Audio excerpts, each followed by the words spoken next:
સમાચારો જો જામનગરમાં પંચે પોલીસ સ્ટેશન વિસ્તારના ધુવાઓની અંદર સથવારા કન્યા છાત્રાલય આવેલ છે. કન્યા છાત્રાલયમાંથી એક બાળકીને 21 વર્ષના પુરુષ પરેશ મનસુખ સોનગરા દ્વારા પોતાના રિલેટિવ છે તેવું કહીને છાત્રાલયથી લઈ ગયેલ. જે અનુસંધાને તેના પિતા પ્રકાશભાઈ રૂડાભાઈ પરમારના હોય ફરિયાદ આપેલ.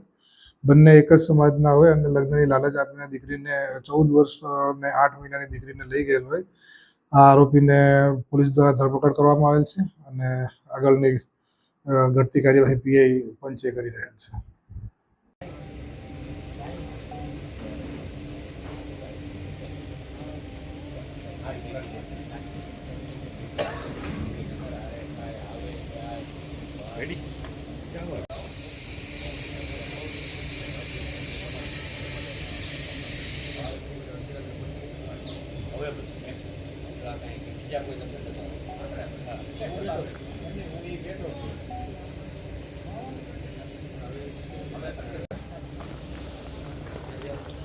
પહેલા